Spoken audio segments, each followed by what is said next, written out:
जमाना के ही है बात लम्हर खसूर, जमाना के ही है बात लम्हर खसूर। जकरा के चाहनी भइल, जकरा के चाहनी भइल अखिया से दूर, जमाना के ही है बात लम्हर खसूर, जमाना के ही है बात।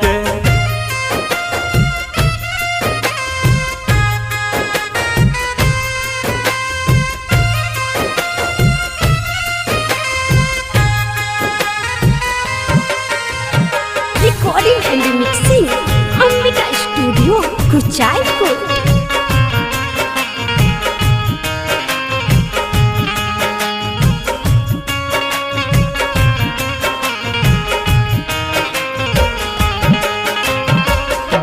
हमरा के दिल से भुला दिहलू, दोसरा के मेहंदी रचा लिहलू।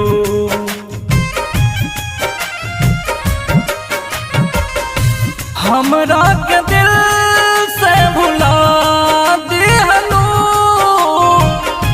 दोसरा के मेहंदी रचा लिहलू।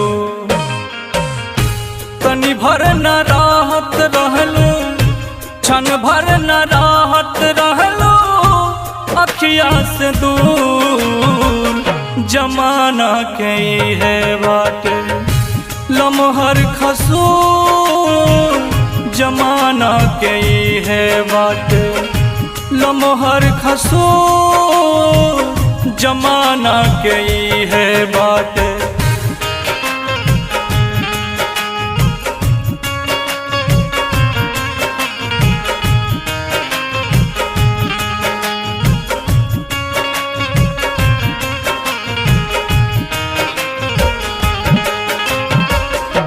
हमरा से भाई कौन खता,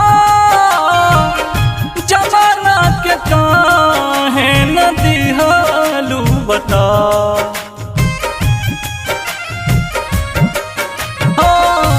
हमरा से भाई कौन खता,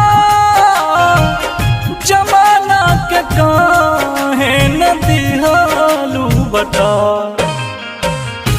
पल भर में सपना हमार, पल भर में सपना हमार भइल चकनाचूर, जमाना के ही है बात लम्हर खसूर, जमाना के ही है बात लम्हर खसूर, जमाना के ही है बात।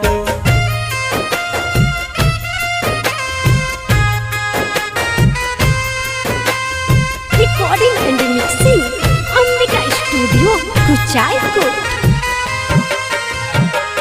सुना अरविंद आनंद बतिया भुला जा, उत्तम जी के दिलवा में समा जा।